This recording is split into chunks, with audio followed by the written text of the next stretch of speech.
we really had to do our vacation during the weekend, and we made it work.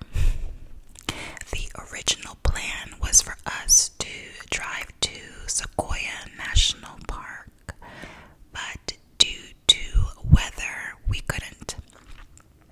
Fortunately, I checked a few days in advance and we had to make a change of plans because it was projected to rain and snow, and I don't have chains on my tires, and we're just not really comfortable driving in those weather conditions. So we decided to go to Las Vegas only to stay overnight, as it was a midway point to visit the Grand Canyon National Park. I'm really excited about that one because none of us have ever been. We also had my in-laws in town, and they were visiting from Georgia, so they themselves have never been to the Grand Canyon, and it was just a first time for all of us. So we left on a Friday night to Las Vegas, and the following morning we left Las Vegas about 8 a.m. We made a stop at the Hoover Dam so we could show my in-laws. We've seen it before, but they haven't, so that was pretty cool too.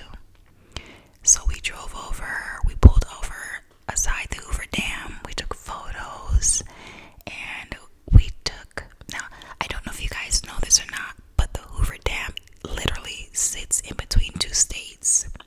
So if you're on one side of the dam, you're in Nevada, and if you drive across the bridge to the other side, you're in Arizona. So it was pretty cool to see that, and we took photos by the Welcome to Arizona sign. And then we continued on. I would say about 15 minutes, 20 minutes after leaving the Hoover Dam. I'm not sure what the highway is called, what the road is called, but the views, beautiful. I am a city girl, I am a beach girl, but I will vacation in the country. I probably won't live there, but I will vacation there. And we were driving along this road, and I kid you not, the view was like a puzzle piece, like one of those 1,000 puzzle pieces that you have to put together. It was like a plain or a prairie, and then mountains in the background. It just looked like it came out of a magazine. It was so picturesque. So my mother-in-law was like, "Oh man, that would be so nice to take photos right here." And I was driving, and I said, "Don't you worry about it. I got this." And I just looked, I was driving, and I was like, "Where can I pull over? Where can I pull over?" And just pulled into this dead end. We got out, and we walked the land, and we were just taking photos after photos after photos. It was so beautiful. I believe it was close to the exit for Lake Mead. It's not a national forest. What do they call it? Like a state park, Lake Mead State Park or something like that. But we took that photos. I mean, it was just beautiful. And then we continued on. I didn't realize the drive was so far, and really Las Vegas is like a midway point. Technically, if I were driving from where I live to Grand Canyon, it would have saved us an hour, but we weren't going to do that whole drive Friday night, so that's why we broke it up. So it was still about 4 hours from Las Vegas to get to Grand Canyon, but the drive was beautiful and scenic, rural, but not boring. And there was elevation, obviously, because you have to know you're slowly going up. It's not a steep incline. It's an easy drive, but there is a slight incline, and you feel it when your ears start to pop. And what was pretty neat is that, see like watch out for wildlife signs, and they show you a picture of the wildlife. I am used to seeing alligators. Watch out for alligators crossing. I kid you not. Definitely deer, but never have I seen an elk crossing sign. And we kept seeing them over and over and over. So me being so giddy, I was like, please let an elk come by. Please let an elk come by. We didn't see an elk, but just so you know, that's a possibility if you're ever going to the Grand Canyon that you might see an elk. We went to, so the Grand Canyon is massive, and there's many entrances that you can come in, but mainly you have the North Rim and the South Rim. And the North Rim was closed off due to weather. So at the North Rim, which is like 5-hour drive from the South Rim, that's how big it is. Like it'll take you 5 hours to loop around, to go on the outskirts of the Grand Canyon to get to the North Rim. The North Rim was closed because it's still snowing up there and the weather's just not safe for drivers and whatnot. So we went to the South Rim. The weather was beautiful. We all had on a light jacket, like a sweater, like a hoodie. But, you know, simple, like maybe a t-shirt under. We were not expecting what we encountered. I had no idea because I researched the weather. But what I should have looked for was the chill factor and the wind. I only researched the temperature. So the temperature for the Grand Canyon that day was no different than what we were having in California, in Southern California at that. But let me tell you, when we got up there and got into the park, the wind, even on the way, the wind was moving, like pushing the car, the wind was strong. But when we got up there, it was freezing. It was still saying like upper 40s, but I swear to you, it felt like the 20s or 30s. It was freezing. Immediately after we parked, we walked over to the gift shop and bought sweaters for everybody, because we stepped out of there and we're like, oh no, we're not gonna make it. We are not gonna make it. And so we got sweaters for everybody, and they're nice quality sweaters, but they were like $50 each. I'm like, man, there goes another like $250 right there on a dime. But they're nice.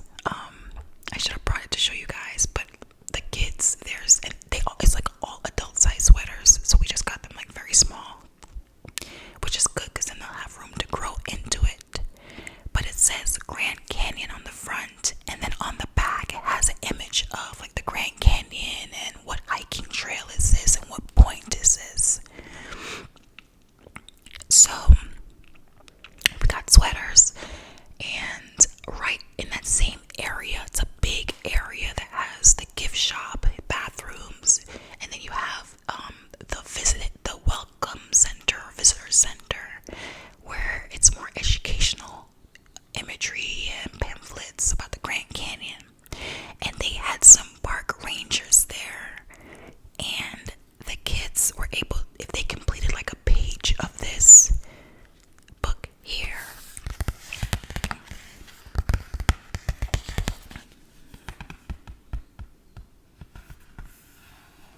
then they were able to earn a Junior Ranger South Rim pin. Isn't that cute? Just a little wooden pin that they were able to earn on there. And it says Junior Ranger South Rim Grand Canyon National Park. And this pretty much says the same thing. South Rim Junior Ranger Activity Book for ages 4 and up. And it's just little things that they can fill out to learn more about the Grand Canyon. So we took a bus. It's the Red Route or Hermit Trail. It's the same thing. And the way it works is that bus will take you for 7 miles total, 9 stops. So you stop. You can either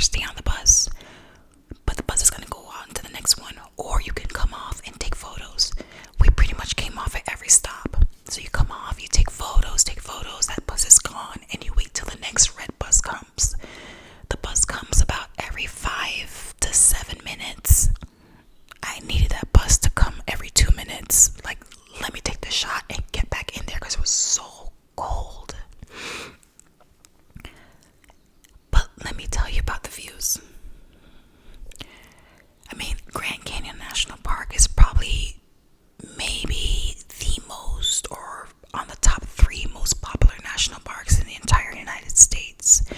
So I assume that you guys have a good idea, at least for my American watchers, have a good idea of what it looks like. And for those who are outside of the country, it's a canyon, ridges, rock, deep down, goes deep, deep down. But it is vast. I've never seen anything like it. And the weather held up. It was good. It was supposed to like rain later in the day, and maybe it did, but the next day was supposed to snow. So we got fortunate in really our only day that we can really do something big. That was the day that we were there. But it's just rock ridges. It's very steep, so it's not like a hill, or if you fall you might land like 30 feet down. You might, or you might just go all the way down, because it's very, like, a lot of ridges and very deep.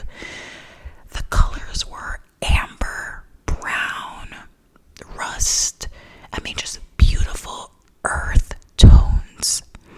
And then by the time we got to our third stop, we were able to see the Colorado River that goes through the Grand Canyon.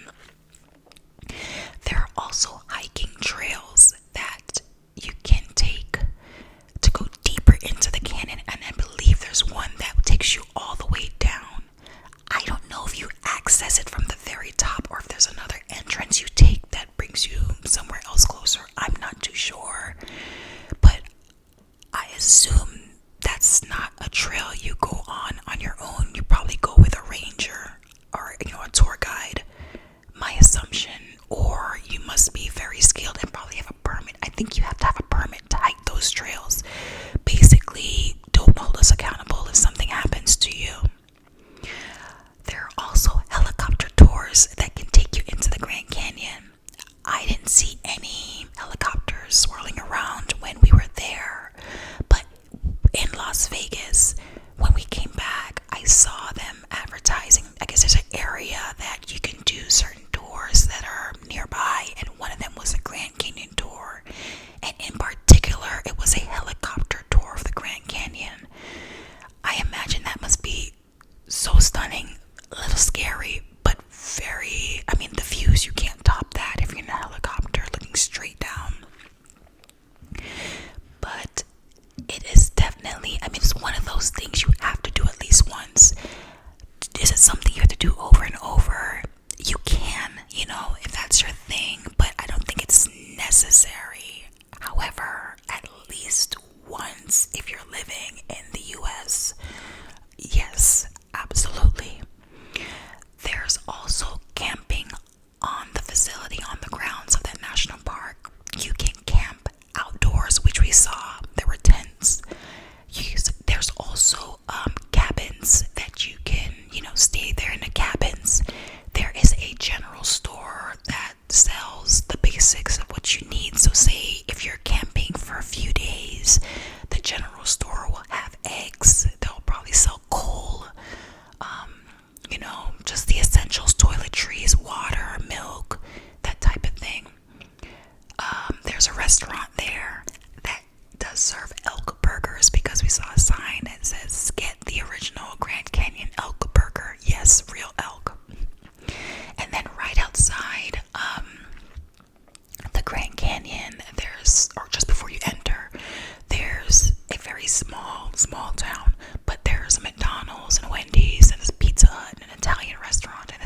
she wasn't looking.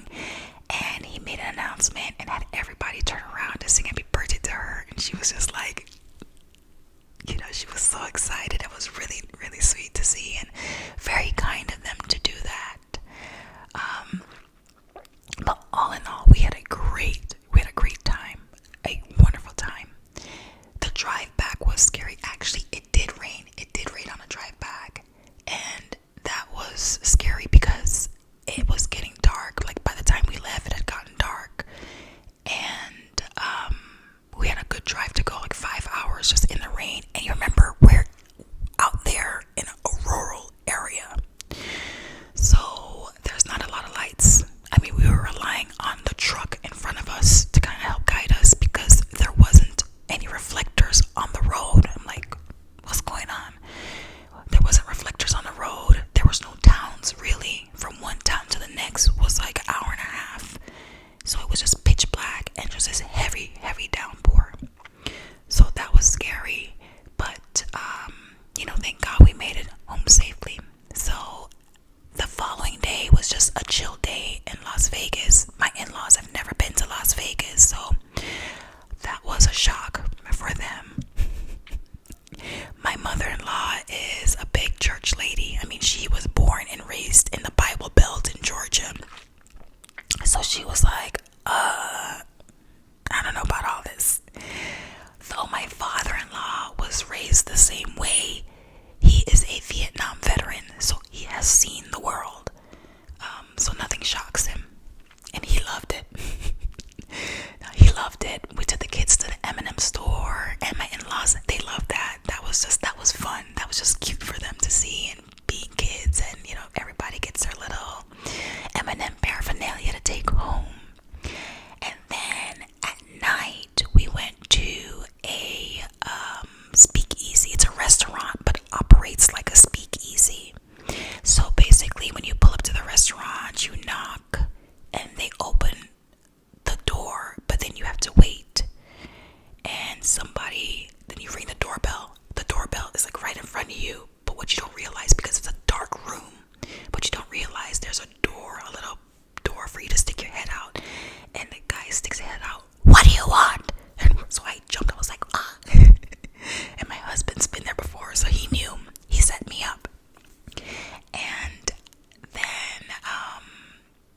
oh, we have reservation. He goes, what's the code? Because a speakeasy back in the day, it would be like a phone booth sometimes where you had to call, or it'd be a little peephole, and you have to say a password to get in. He said the wrong password. They still let us in. He said the password he used like a few months prior, and I was like, why did you think that was gonna work this time? Like, did you not care to like ask them when you made the reservation? It's all good. They let us in. The food was good. They had a band, and the band was singing Frank Sinatra songs, and the decor of the restaurant, so it's an Italian restaurant, and the decor, they had pictures of mobsters all around. Your John Gotti's and your Capones, like all around, just mobsters. Their mugshots, or when they're in jail or whatnot. So it was pretty good too. And then the following day, we left and pulled over to Seven Magic Mountains because my in-laws have never seen it. They took photos. Stopped at, of course, Eddie's World. We stopped on the way going. We stopped on the way back. And picked up, I will confess, I didn't eat the whole thing. None of us did. But we picked up those lollipops with the bugs in them. And it was like a dare. Everybody failed. We licked the lollipop till just about close to getting to the bug, and we all threw it away. We're like, we can't do it. Mine was a worm. One of my daughters was a cricket, and my other daughter's was a scorpion.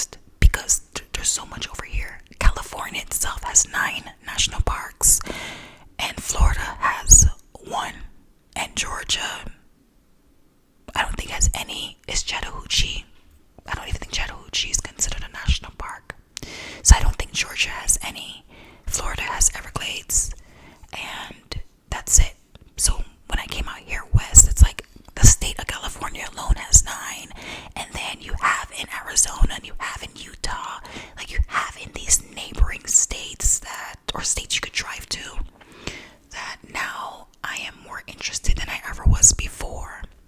So I told my husband, I looked at the difference between Sequoia